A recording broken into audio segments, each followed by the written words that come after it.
Saudara-saudari yang terkasih, Ibu Bapak, anak-anak remaja, para romo, suster dan bruder, berjumpa lagi dengan Api Karunia Tuhan episode ke-26. Sebelum memasuki pengantar episode ke-26, kami menghimbau mengingatkan kembali, jangan lupa mendaftar Api Karunia Tuhan tatap muka tanggal 14 Maret 2026 di Gera Pemuda Lantai 4 Katedral. Bisa langsung mendaftar dari link yang akan disediakan dan disiapkan. Akan sangat menarik kita berjumpa langsung dengan Bapak Kardinal, menggali secara langsung, secara tatap muka, dan bisa bertanya apa yang kita mesti tanyakan.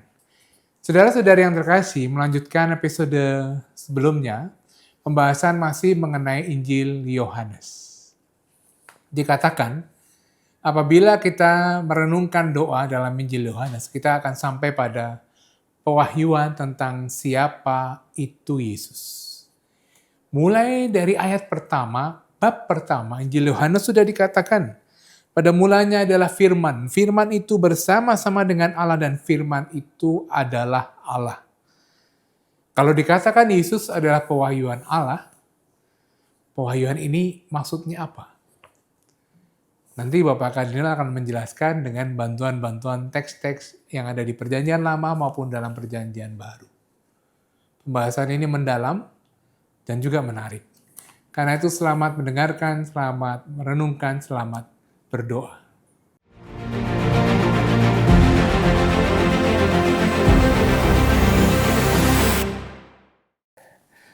Saudari-saudaraku yang terkasih, kita masuk ke percakapan yang ketiga berkaitan dengan Injil Yohanes dan doa.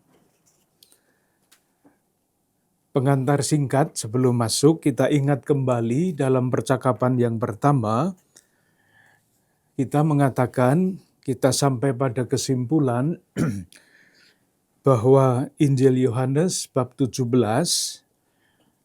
adalah bagian yang sangat penting untuk memahami Injil Yohanes pada umumnya dan khususnya mengenai doa di dalam Injil Yohanes. Yohanes bab 17 sering disebut doa Imam Agung. Yang ditampilkan di sana yang akan kita lihat nanti langkah demi langkah adalah ciri-ciri doa menurut Injil Yohanes. Atau bentuk-bentuk doa atau apapun sejenis itu di dalam Injil Yohanes. Dan yang juga sangat penting, yang kedua, adalah bahwa di dalam Injil Yohanes bab 17 itu, kita melihat kepada kita disuguhkan paham inti tentang karya atau sejarah keselamatan Allah. Itu yang pantas kita ingat. Kita bicarakan agak panjang lebar dalam percakapan kita yang lalu. Dan yang terakhir kita bicarakan dalam percakapan yang kedua adalah mulai dengan ciri-cirinya. Nanti masih akan kita lihat ciri-ciri doa menurut Injil Yohanes. Yang terakhir kita bicarakan yaitu bahwa di dalam Injil Yohanes bab 17, kita melihat doa untuk kepentingan universal. Ada dua langkah yang kita tempuh. Langkah yang pertama, kita melihat Perjanjian Lama. Teks yang kita baca adalah 1 Raja, kitab pertama Raja-Raja, bab 8. Jelas sekali di dalam ayat-ayat ini, bab 8 ayat 41 sampai 43, lalu bab 8 ayat 52, Salomo berdoa untuk diri sendiri. Lebih daripada itu, ia berdoa untuk seluruh umat Israel. Dan yang ketiga, pada bab 8 ayat 41 sampai 43, berdoa untuk orang asing pun ada tempatnya. Nah, kalau kita bandingkan, kita baca Injil Yohanes bab 17, sama. Di dalam Injil Yohanes ada doa Imam Agung itu, doa untuk Yesus sendiri. Bab 17 ayat 1, ayat 5, rumusannya permuliakanlah aku. Lalu pada ayat 9, 11, 17, Yesus berdoa untuk murid-muridnya. Dan pada ayat 20, cakupan yang didoakan lebih luas lagi. Itu doa untuk kepentingan universal. Lalu kita juga sudah melihat bahwa ada yang disebut doa untuk pendamaian. Artinya pendamaian di antara umat, orang yang percaya dengan Tuhan. Polanya adalah pola perjanjian lama di dalam ritus yang namanya Hari Pendamaian, yang masih dirayakan oleh orang-orang beragama Yahudi sampai sekarang, yaitu yang disebut dengan istilah mereka Yom Kippur, menandai tahun baru Yahudi. Nah, di dalam tahun baru itu ada upacara pendamaian. Bisa dilihat dalam perjanjian lama, polanya adalah Imamat bab 16. Pada hari Yom Kippur itu, Imam Agung masuk ke tempat yang paling kudus, yang hanya dimasuki oleh Imam Agung setahun sekali. Semuanya diatur, caranya masuk, apa yang dikerjakan, dan sebagainya. Ada persembahan lembu, jantan, bagi diri sendiri dan keluarga. Lalu ada juga persembahan 2 kambing, nah ini yang menarik. Yang satu dikorbankan untuk korban penghapus dosa. Lalu yang kedua, kambing yang kedua, itu diserahkan kepada Azazel, yang boleh disebut sebagai iblis kesombongan. Upacaranya, kambing yang diundi untuk Azazel itu ditumpangi tangan yang adalah simbol dari tumpangan dosa-dosa seluruh bangsa. Dan ketika upacara itu selesai, kambing itu dilepas di padang gurun. Artinya dosa-dosanya sudah dibawa oleh kambing itu. Dari situ muncul istilah kambing hitam, ditimpai segala macam kesalahan dan dosa. Di dalam Injil Yohanes, gagasan yang ada di balik ayat ini rupa-rupanya juga berasal dari hari pendamaian itu, Yom Kippur, bab 17 ayat 19. Aku menguduskan diriku bagi mereka, supaya mereka pun dikuduskan dalam kebenaran. Kata yang digarisbawahi adalah menguduskan, yang mempunyai nuansa pengorbanan bagi Allah. Sehingga doa itu yang bunyinya aku menguduskan diriku bagi mereka, itu dapat dimengerti sebagai Yesus yang mengorbankan dirinya bagi murid-muridnya. Ia menyerahkan diri kepada Bapa yang memungkinkan penghapusan dosa terjadi. Itu yang terakhir kita bicarakan. Sekarang kita lanjutkan dengan pokok yang baru. Kita lanjutkan ciri-ciri dari Yohanes bab 17 ini. Sesudah doa untuk kepentingan universal, doa yang berkaitan dengan pendamaian, sekarang kita juga melihat bahwa di dalam doa Yesus ini, Yesus yang berdoa ini, ada nada perwahyuan. Jadi kalau mewahyukan diri bisa disampaikan di dalam bentuk penjelasan informatif. Di dalam Injil Yohanes, perwahyuan itu diungkapkan, dirumuskan dalam bentuk doa. Coba kita lihat beberapa langkahnya. Tentu mulai bukan dengan bab 17 langsung, harus dimulai dengan Yohanes bab 1. Kalimatnya sangat jelas. Bab 1 ayat 14. Firman itu telah menjadi manusia, artinya Yesus, dan diam di antara kita. Dan kita telah melihat kemuliaannya, yaitu kemuliaan yang diberikan kepadanya sebagai anak tunggal Bapa, penuh kasih karunia dan kebenaran. Firman adalah sabda Allah yang menjadi daging.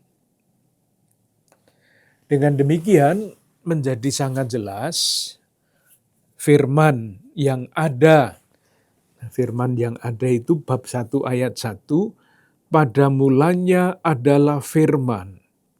Firman itu bersama-sama dengan Allah, dan firman itu adalah Allah.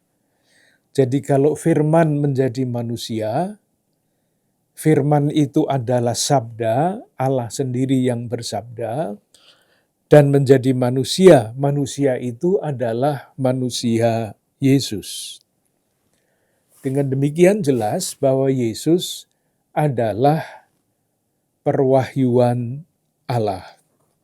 Perwahyuan Allah itu dimaksudkan untuk apa?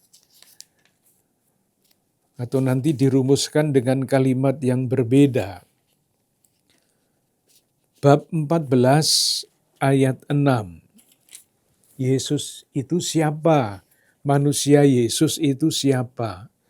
Bab 14 ayat 6. Yesus mengatakan begini, kata Yesus kepadanya, Akulah jalan dan kebenaran dan hidup. Tidak ada seorang pun yang datang kepada Bapa kalau tidak melalui aku. Sekiranya kamu mengenal aku, pasti kamu juga mengenal Bapa-Ku. Sekarang ini kamu mengenal Dia dan kamu telah melihat Dia. Jadi jelas sekali. Kalau belum jelas dibaca sekali lagi. Jadi Yesus tadi adalah manusia yang mewahyukan Allah yang adalah firman. Perwahyuan itu rumusannya bagaimana di tempat lain, bab 14 ayat 6, saya baca sekali lagi. Akulah jalan, kebenaran, dan hidup. Sekarang perwahyuannya jelas di sini. Tidak ada seorang pun yang datang kepada Bapa kecuali kalau tidak melalui aku. Jelas sekali, Yesus adalah jalan. Sekiranya kamu mengenal aku, pasti kamu juga mengenal Bapa-Ku. Jelas sekali, perwahyuan mengenal Yesus berarti mengenal Bapa. Sekarang ini kamu mengenal Dia melalui Yesus dan kamu telah melihat Dia. Rasa-rasanya sangat jelas. Kalau orang sampai kepada Allah yang adalah kebenaran, orang akan memperoleh hidup. Jadi Yesus adalah jalan. Jalan kemana? Jalan menuju kebenaran. Kebenaran itu siapa? Kebenaran itu bukan apa, tapi kebenaran itu siapa? Kebenaran yang sejati adalah Allah yang mewahyukan diri itu. Dan kalau menerima perwahyuan itu, ia akan menerima hidup bersama Yesus. Jalan, menuju kebenaran yang adalah Allah, dan ketika sampai kebenaran kita mempunyai kehidupan. Kalau kita kembali lagi pada bab 1 ayat 18, semakin jelas nada perwahyuan itu. Bab 1 ayat 18. Tidak seorang pun yang pernah melihat Allah. Tidak seorang pun yang pernah melihat Allah. Tetapi anak tunggal Allah yang ada di pangkuan Bapa, dialah yang menyatakannya. Moga-moga jelas. Nah, di tempat lain kita bandingkan sebentar ya, perwahyuan itu seperti apa. Kalau di dalam Injil Yohanes seperti itu. Ayat-ayat tadi, bab 1 ayat 14, bab 14 ayat 6, kembali ditegaskan pada bab 1 ayat 18. Kalau kita lihat sekarang di dalam Injil yang lain, sekedar sebagai pembanding. Kita kembali pada Matius, ini dalam rangka membandingkan, isinya sama. Matius bab 11, ayat 25 sampai 27. Matius bab 11, ayat 25 sampai 27. Akan ingat, intinya adalah perwahyuan. Dikatakan begini, pada waktu itu berkatalah Yesus, Aku bersyukur kepadamu Bapa, Tuhan langit dan bumi. Nah sekarang, karena semuanya itu Engkau sembunyikan bagi orang bijak dan orang pandai, tetapi Engkau nyatakan kepada orang kecil. Ya Bapa, itulah yang berkenan kepadamu. Semua telah diserahkan kepadaku oleh Bapa-Ku, dan tidak seorang pun mengenal anak selain Bapa, dan tidak seorang pun mengenal Bapa selain anak, dan orang yang kepadanya anak itu berkenan menyatakannya. Jelas sekali, Yesus adalah perwahyuan Bapa. Kalau kita melihat teks yang lain, surat kepada orang Ibrani merumuskannya dengan cara yang berbeda lagi.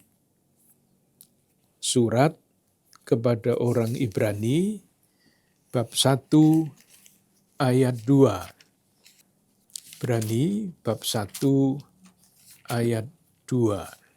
Saya baca, intinya adalah perwahyuan. Mulai ayat 1. Setelah pada zaman dahulu, Allah berulang kali dan dalam berbagai cara berbicara kepada nenek moyang kita dengan pengantaraan para nabi, maka pada zaman akhir ini, Ia telah berbicara kepada kita dengan perantaraan anaknya, yang telah Ia tetapkan sebagai yang berhak menerima segala yang ada. Oleh Dia, Allah telah menjadikan alam semesta. Ia adalah cahaya kemuliaan Allah dan gambar wujud Allah, dan menopang segala yang ada dengan firman-Nya, dan selanjutnya. Jadi ada berbagai macam cara untuk menyatakan bahwa Yesus adalah perwahyuan Allah.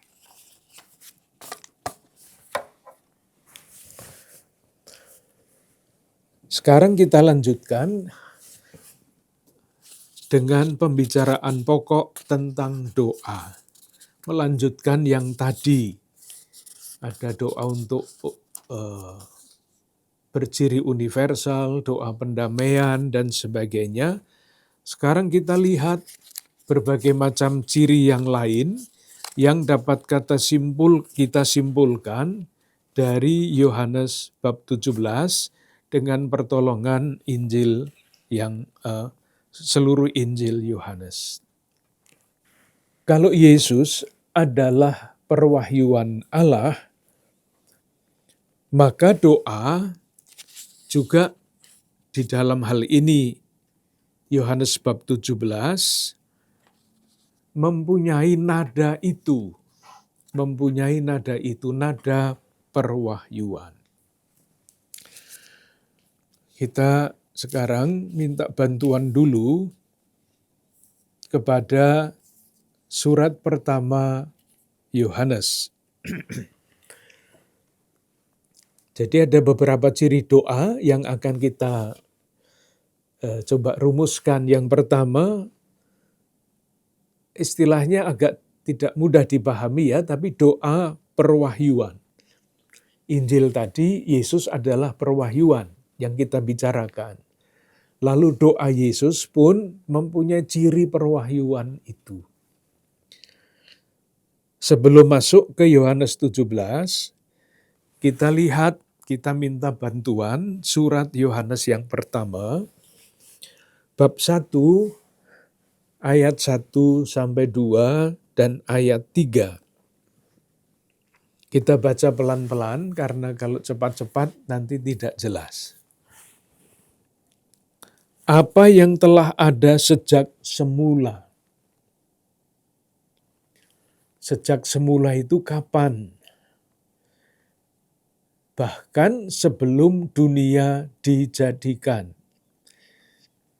Jadi kalau Injil sinoptik itu menceritakan Yesus yang lahir di dunia ini, Injil Yohanes jauh ke belakang preeksistensi Yesus.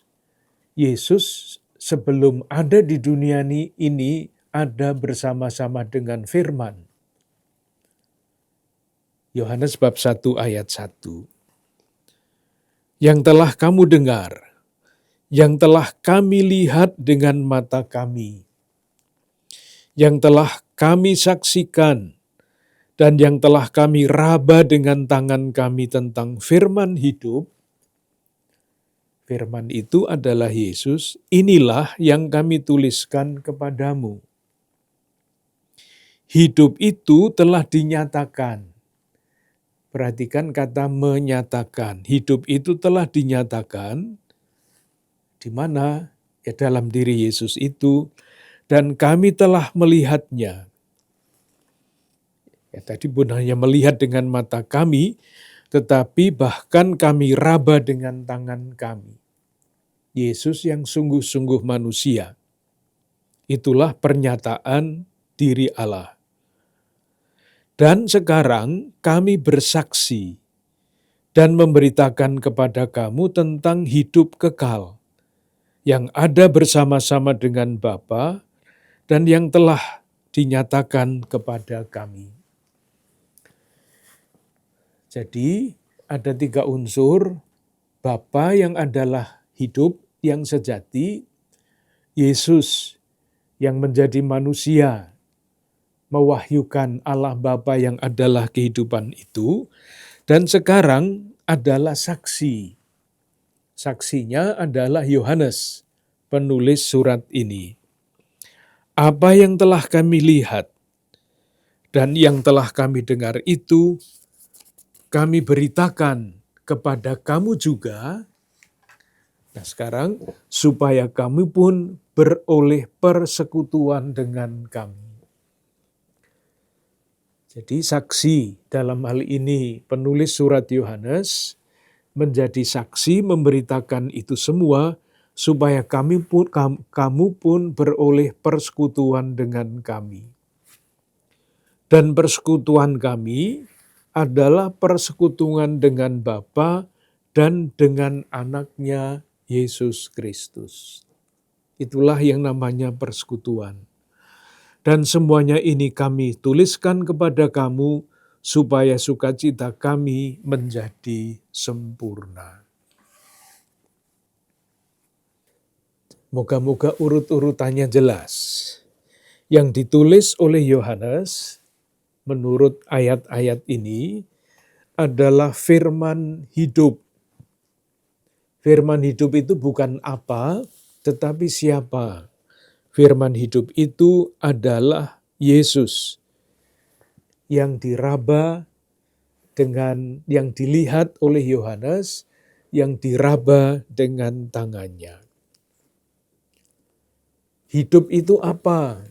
Hidup itu adalah hidup kekal, yaitu Yesus yang bersama dengan Bapa. Itulah kehidupan yang sejati. Nah, Yohanes bersaksi tentang itu, tentang hidup itu, agar, sekarang, semua yang membaca, mendengar kesaksiannya, beroleh persekutuan dengan Yohanes.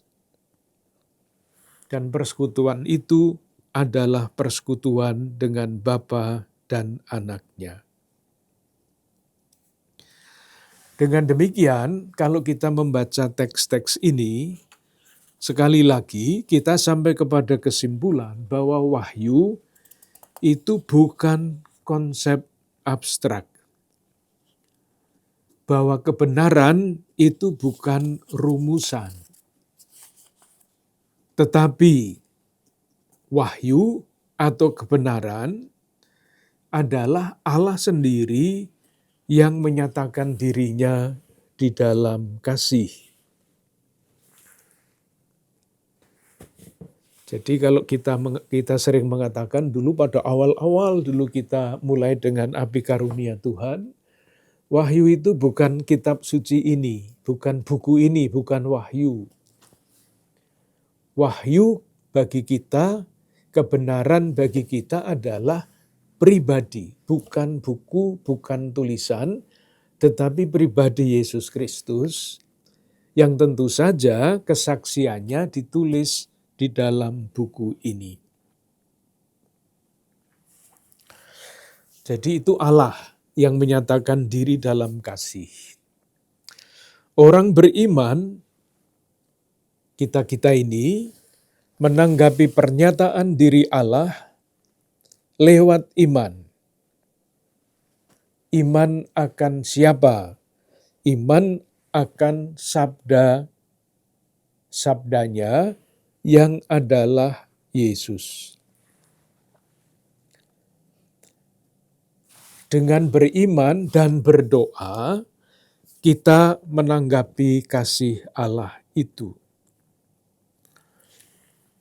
Dengan iman dan doa itu, orang masuk ke dalam hidup abadi. Dan dalam kasih yang sempurna, Tritunggal. Konsekuensinya apa rumusan seperti ini? Konsekuensinya adalah yang namanya hidup abadi dapat dimengerti sebagai hidup yang sejati. Manusia itu adalah makhluk yang akan mati, tidak abadi. Tetapi makhluk yang akan mati itu sudah mengalami hidup yang sejati. Jadi mungkin baik kalau kita bedakan hidup abadi itu adalah kehidupan sesudah manusia tidak ada di dunia ini lagi. Jasmaninya sudah mati. Tetapi hidup sejati adalah hidup abadi yang dirasakan oleh manusia saat ini juga. Jadi hidup abadi itu dialami oleh manusia sebagai hidup sejati ketika ia masih hidup di dunia ini. Berbelit-belit ya. Jadi saya membedakan hidup abadi itu abadi namanya yang tidak kenal waktu, tidak terbatas waktu. Manusia kita-kita ini secara fisik terbatas waktu. Tetapi hidup abadi yang tidak terbatas waktu itu sudah dialami oleh manusia sekarang di dalam iman dan di dalam doa. Daripada memakai kata-kata sendiri yang mungkin malah tidak jelas, coba kita baca Injil Yohanes bab 17 ayat 24. Yohanes bab 17 ayat 24.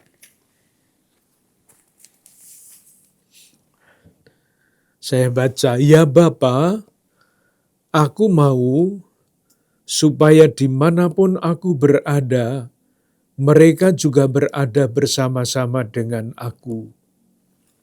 Inilah hidup yang sejati itu. Mereka yang telah Engkau berikan kepadaku, agar mereka memandang kemuliaanku yang telah Engkau berikan kepadaku. Sebab Engkau telah mengasihi aku sebelum dunia dijadikan. Ini hidup abadi. Sekarang kita lihat teks yang lain. Bab 10.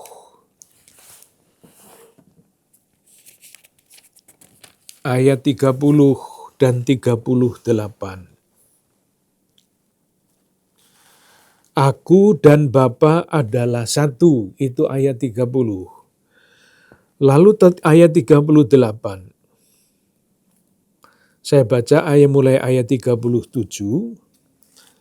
Jikalau aku tidak melakukan pekerjaan-pekerjaan Bapa-Ku, janganlah percaya kepadaku. Tetapi jikalau aku melakukannya, dan kamu tidak mau percaya kepadaku, percayalah akan pekerjaan-pekerjaan itu, supaya kamu boleh mengetahui dan mengerti bahwa Bapa di dalam aku dan aku di dalam Bapa. Dipercaya kepada Yesus, sekali lagi, itu bukan percaya pada konsep-konsep, rumusan-rumusan kebenaran, tetapi lebih-lebih percaya kepada pribadi, mengikatkan diri pada pribadi Yesus. Apapun istilahnya, mengikatkan diri dengan pribadi Yesus. Dan karena Bapa dan Yesus adalah satu, maka ketika kita percaya kepada Yesus, mengikatkan diri kepadanya, kita juga mengikatkan diri kepada Bapa dalam iman. Dalam arti itulah kita sudah mengalami kehidupan yang sejati. Kehidupan sejati yang adalah cermin dari kehidupan yang abadi. Moga-moga tidak sekedar kata-kata yang dibolak-balik. Atau mungkin kita baca ayat 17. Bab 17 ayat 17, ini tentang kebenaran. Kuduskanlah mereka dalam kebenaran. Firman-Mu adalah kebenaran. Dikuduskan dalam kebenaran. Kebenaran itu bukan apa, tetapi siapa. Kebenaran adalah Allah yang mewahyukan diri. Ayat 8. Sebab segala firman yang Engkau sampaikan kepadaku, telah Kusampaikan kepada mereka, dan mereka telah menerimanya. Mereka tahu benar-benar bahwa Aku datang daripadamu, dan mereka percaya bahwa Engkaulah yang telah mengutus Aku. Aku berdoa untuk mereka.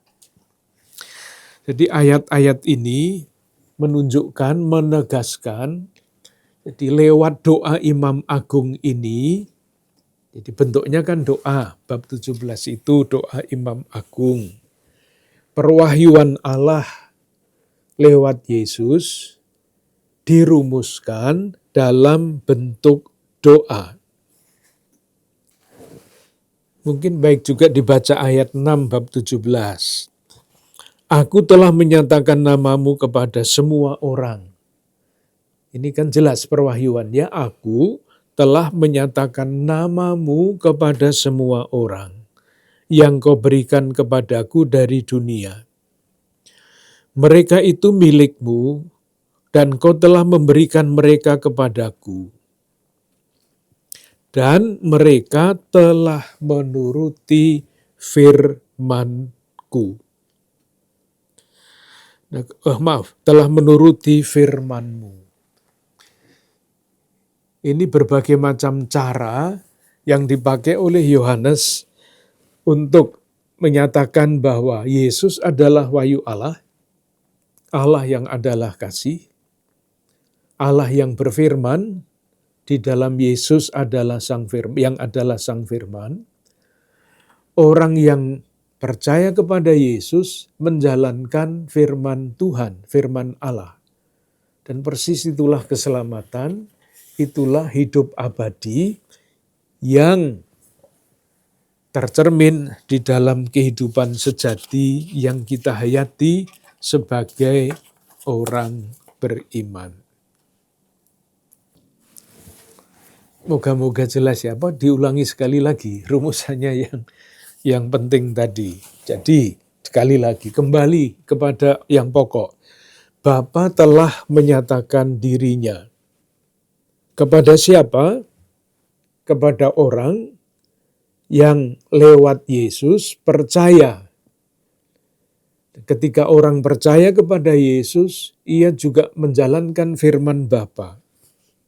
Kalau demikian, orang-orang yang menuruti firman-Mu, firman Bapa, dan telah percaya, memperoleh hidup yang kekal, hidup yang abadi, hidup yang sejati, yang isinya adalah persekutuan dengan Bapa, Putra, dan tentu saja karena yang mendorong orang untuk berdoa itu adalah Roh Kudus, maka persekutuan dengan Bapa, Putra, dan Roh Kudus. Jadi kita sudah dianugerahi hidup yang sejati ketika kita percaya kepada Yesus sebagai firman Tuhan. Itu doa yang berciri perwahyuan pada bab 17 ini.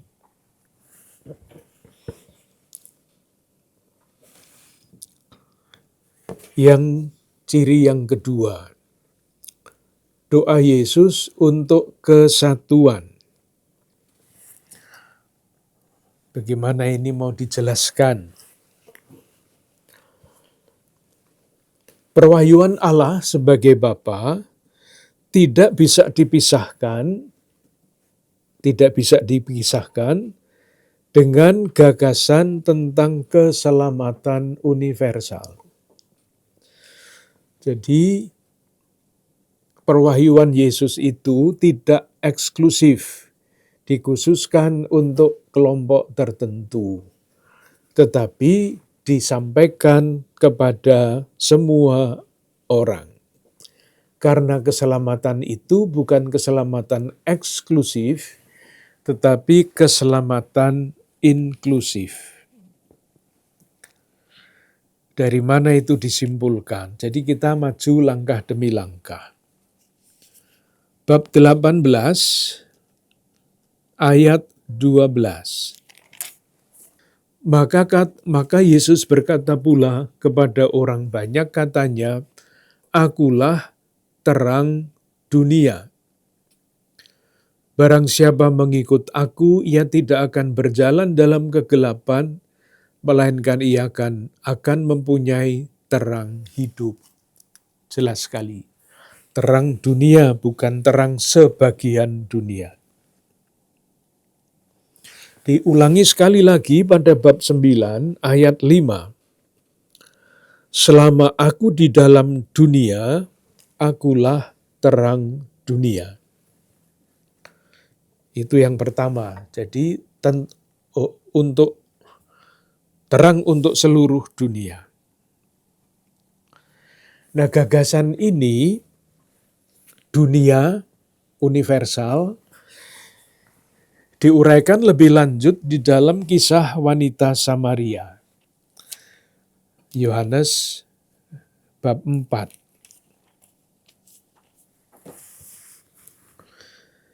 Nanti silahkan membaca sendiri, saya tunjukkan ayat-ayat yang penting untuk menunjukkan bahwa doa itu untuk kesatuan, bahwa keselamatan itu adalah universal. Bab 4 ayat 26. Pernyataan Yesus bahwa dirinya adalah Kristus. Bab 4 ayat 26. Mulai dari ayat 25, jawab perempuan itu kepadanya, "Aku tahu bahwa Mesias akan datang yang disebut juga Kristus.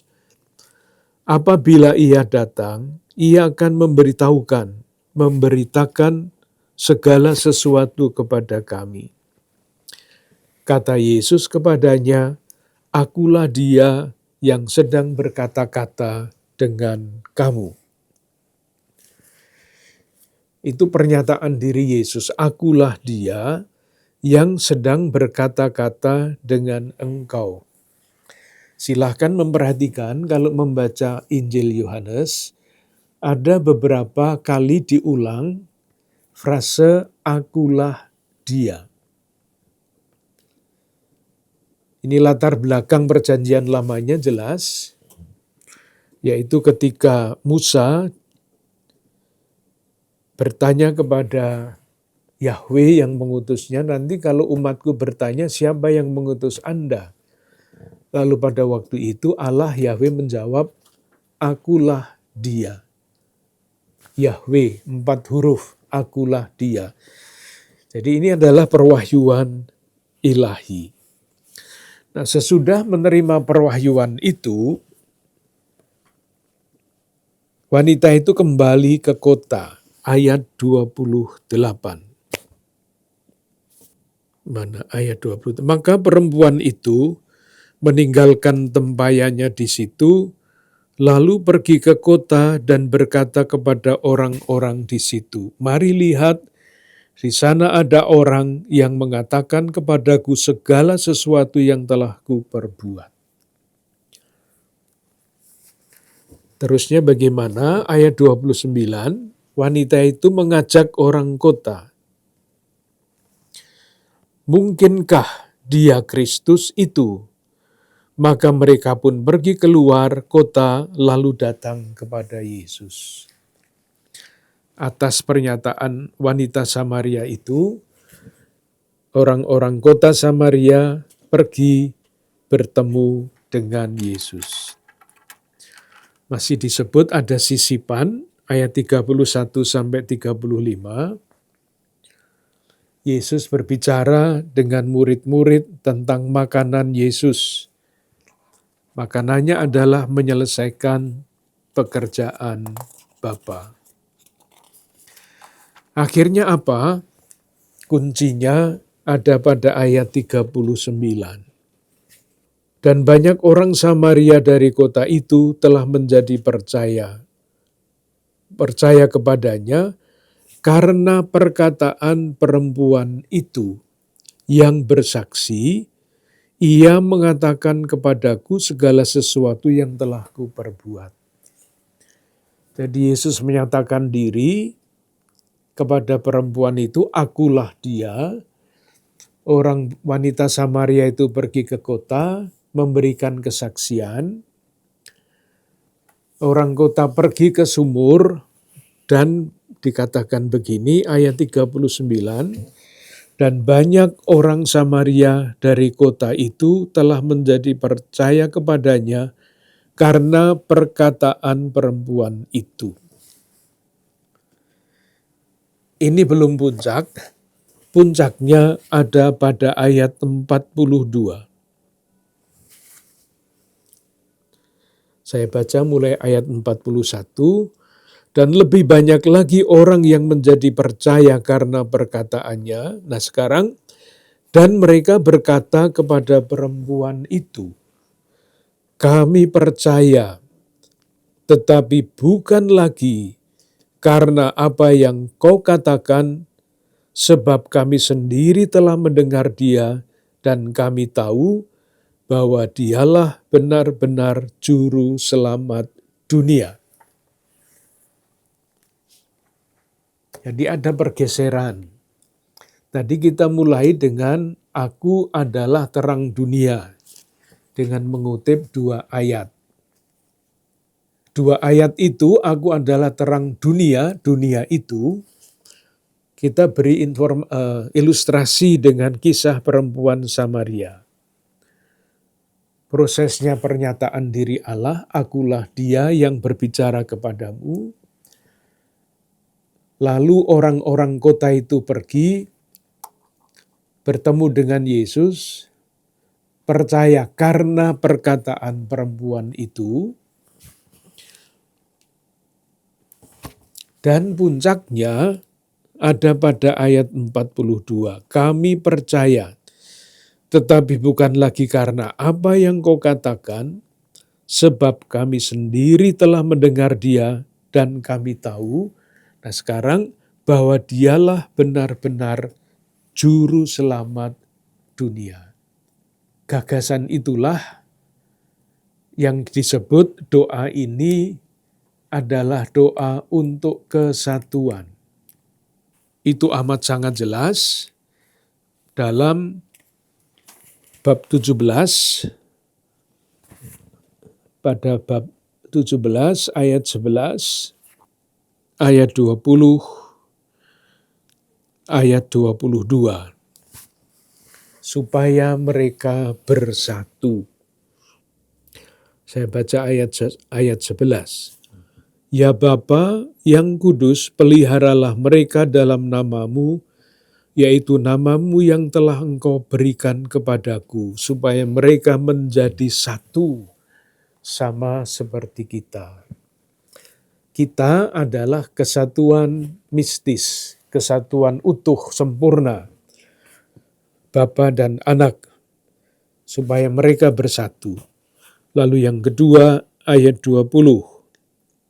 Ayat 21, supaya mereka semua menjadi satu sama-sama seperti Engkau ya Bapa di dalam aku. Demikian juga ayat 22 dan 24. Itu ciri yang kedua. Ciri yang ketiga, menggemakan lagi doa sebagai peziarahan, doa peziarah. Mulai dengan perjanjian lama. Jadi keselamatan itu di dalam Injil Yohanes digambarkan sebagai bersatunya manusia, bersatunya dunia. Di dalam perjanjian lama, keselamatan itu digambarkan, keselamatan universal itu digambarkan sebagai peziarahan segala bangsa. Silahkan lihat Yesaya bab 2. Kitab Nabi Yesaya bab 2 ayat 2 sampai 3. Saya baca. Judulnya bab 2 ayat 1 sampai 5 itu adalah Sion sebagai pusat kerajaan damai. Semua orang pergi ke Sion berziarah. Akan terjadi pada hari-hari yang terakhir, gunung tempat rumah Tuhan akan berdiri tegak di hulu gunung-gunung dan menjulang tinggi di atas bukit-bukit. Nah sekarang, segala bangsa akan berduyun-duyun ke sana. Dan banyak suku bangsa akan pergi serta berkata, mari kita naik ke gunung Tuhan, ke rumah Allah Yakub, supaya Ia mengajar kita tentang jalan-jalannya, dan supaya kita berjalan menempuhnya, sebab dari Sion akan keluar pengajaran dan firman Tuhan dari Yerusalem. Jadi gambaran keselamatan itu digambarkan sebagai peziarahan ketika bangsa-bangsa yang bukan Yahudi berziarah, berduyun-duyun pergi ke Yerusalem. Di dalam Injil Yohanes, keselamatan universal digambarkan dengan cara ini. Silahkan lihat Yohanes bab 12 ayat 19. Yohanes bab 12 ayat 19. Saya baca mulai ayat 18. Sebab itu orang banyak itu pergi menyongsong Dia, karena mereka mendengar bahwa Ia yang membuat mukjizat itu. Maka kata orang-orang Farisi seorang kepada yang lain. Perhatikan cara ironi yang dipakai di sini. Yang mengatakan ini adalah orang-orang Farisi. Kamu lihat sendiri bahwa kamu sama sekali tidak berhasil. Lihatlah, seluruh dunia datang mengikuti Dia. Seluruh dunia datang mengikuti Dia. Lalu disusul dengan Kisah bab 12 ayat 20 sampai 21. Di antara mereka yang berangkat untuk beribadah pada hari raya itu terdapat beberapa orang Yunani. Bukan orang Yahudi, orang Yunani. Orang-orang itu pergi kepada Filipus yang berasal dari Betsaida di Galilea, lalu berkata kepadanya, "Tuan, kami ingin bertemu dengan Yesus." Filipus pergi memberitahukannya kepada Andreas. Andreas dan Filipus menyampaikannya pula kepada Yesus. Tetapi Yesus menjawab mereka, katanya, "Telah tiba saatnya Anak Manusia dimuliakan." Kata saat penting, telah tiba saatnya Anak Manusia dimuliakan. Dimuliakan dalam arti apa? Menjelang wafat, sengsara, wafat, dan kebangkitan. Itu pemuliaan Yesus. Ketika Yesus wafat, itulah saat penebusan bagi seluruh umat manusia. Moga-moga jelas maksudnya. Jadi, kalau dalam Perjanjian Lama digambarkan keselamatan abadi, keselamatan universal, itu bangsa-bangsa berziarah menuju kota Sion, Yerusalem. Di dalam diri Yesus, peristiwa Yesus, karya keselamatan yang universal itu terungkap di dalam secara ironi ya, secara ironi. Bukan Yesus yang mengatakan, bukan murid-muridnya, tetapi justru musuh Yesus, orang Farisi. Sekali lagi, bab 12 ayat 19, kata orang-orang Farisi seorang kepada yang lain, "Kamu lihat sendiri bahwa kamu sama sekali tidak berhasil. Lihat, seluruh dunia datang mengikuti Dia." Seluruh dunia. Terang dunia, seluruh dunia mengikuti Dia. Lalu contohnya adalah ini orang Yunani yang ingin bertemu dengan Yesus. Konkret. Jadi bukan hanya seluruh dunia datang, ini contohnya ada ini. Orang-orang Yunani yang ingin bertemu dengan Yesus. Kita sampai di sini dulu, kita lanjutkan dalam percakapan yang berikutnya.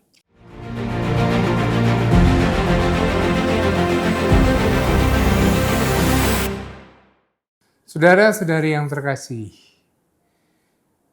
menjadi menarik ketika dalam Injil Yohanes, pembahasan mengenai doa, Di situ Bapak Kardinal juga menyampaikan doa Yesus untuk kesatuan. Tuhan Yesus bersama para murid, bersama kita, Tuhan mendoakan agar tidak hanya kita, umat Katolik pengikut Kristus, tapi juga semua orang mengalami keselamatan universal. Pewahyuan dari Allah tidak pernah bisa dibebaskan dari gagasan keselamatan universal. Disampaikan bukan untuk kelompok tertentu, tetapi untuk semua orang. Kita dipanggil untuk menjadi murid Yesus, menyerupai Yesus, berdoa dan juga melakukan wujud-wujud nyata agar umat manusia bersatu dalam damai, hidup dalam kebaikan bersama dan kesejahteraan. Kita mohon berkat Tuhan. Semoga saudara-saudari sekalian senantiasa dipenuhi rahmat kesehatan, perlindungan dari Tuhan, dan dicintai oleh Allah berkat kuasa-Nya yang Maha Kudus, Bapa, Putra, dan Roh Kudus. Amin. Terima kasih, sampai jumpa.